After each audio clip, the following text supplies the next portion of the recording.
Samantala, militar sa Visayas naka-alerto rin umano sa mga aktibidad ng Mount Canlaon dahil umano sa dahil sa inanunsyo umano ng PBOS na itinaas sa Alert Level 2 ang status ng Bulkang Canlaon.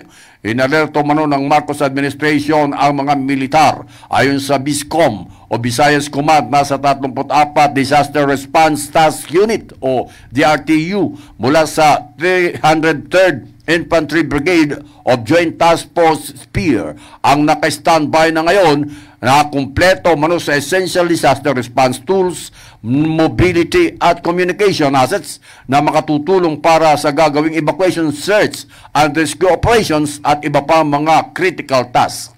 Samantala, nangako naman si BISCOM Commander Lieutenant General Fernando Reyes na magsasagawa rin anya sila ng mga proactive measures upang ma-mitigate ang potential impacts ng dala o manong pag-alburuto ng Bulkang Canlaon. MH, Balita ng Bansa.